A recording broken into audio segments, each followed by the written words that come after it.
Well, this is a question we've been asking on SABC News. How are the rolling blackouts affecting South Africans?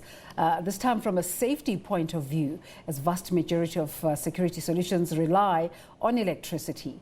Many households in our country have alarm systems and automated gates. These, as well as surveillance cameras and electric fences, have been negatively impacted, and with blackouts on stage 3, there is not enough time for many of these systems to recharge. Jayed Paulse is looking at the security risks in residential and commercial areas in Durban. Jayed, you've been on the story since the morning. What have you uncovered?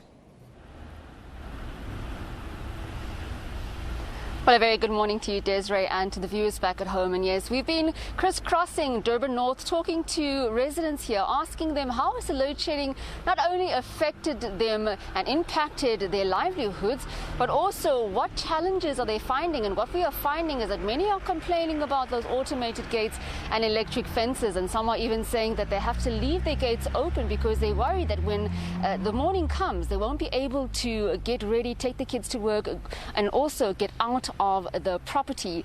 Well, I am standing with Marshall Security owner Tyron Powell, who's going to unlock and break down some of these myths for us and also help and assist, especially myself. I was locked out this morning, and many back at home with regards to those automated gates. Thank you so much for joining us, Tyron. I'm going to go straight into it. Since load shedding, have we seen a spike of criminal activity here in this area, particularly Durban North, all the way up until Morningside?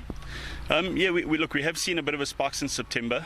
We can't directly attribute it to load shedding, but because we obviously have the pandemic that we've been dealing with, and the crime did spike after that. We've also, with the riots and that we had, the looting, that also did spark it a bit, but it is on the increase, and it's not going to get any better, I don't think.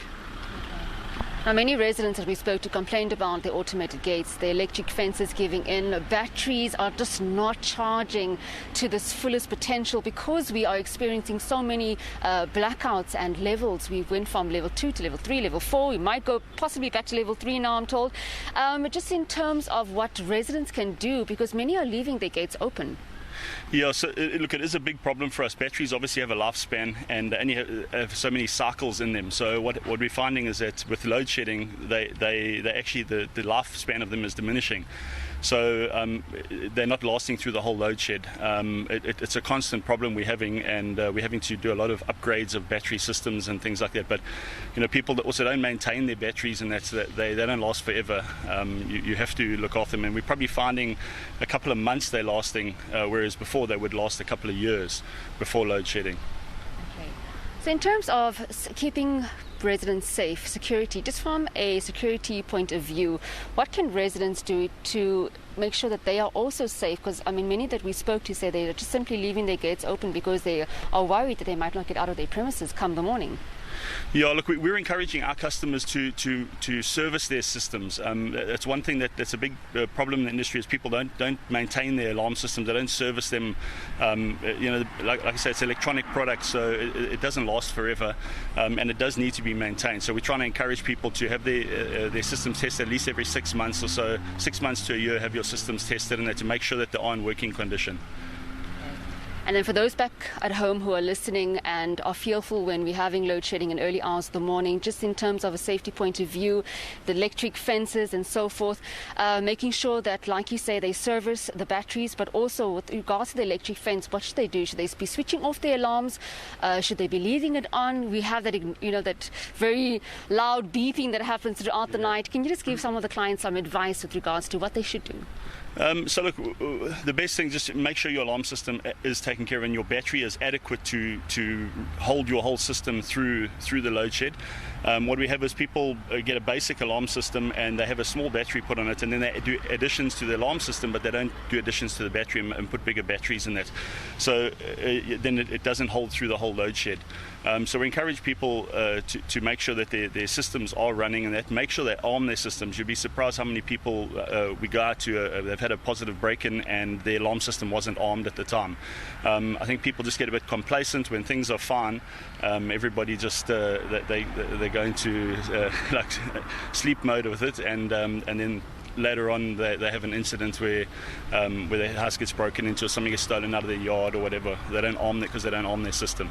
Okay. And then last, Tyron, are you finding that your men are going out more so than often now, especially during this blackout period where we're finding a lot of load shedding happening throughout the day? I mean, we've experienced load shedding here in this particular area. One resident was saying 3-4 times now.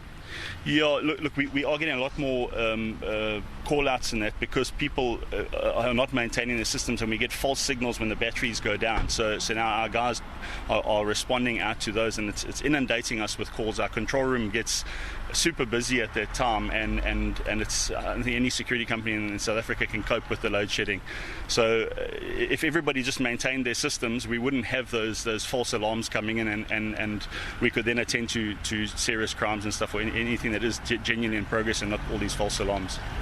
Very interesting. Thank you so much for breaking that down for us. Tyron Powell from Marshall Security, the owner there, just talking to us, basically saying that we need to make sure that we maintain our alarm systems, maintain our electric fences, Desiree, as well as our automated gates. Many people complaining that during the load shedding, they find that they simply cannot get out of their premises because their batteries have died.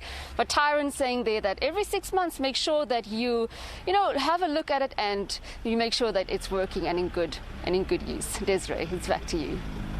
So many different impacts with this rolling blackouts, but thank you so much, Jayed, for that latest.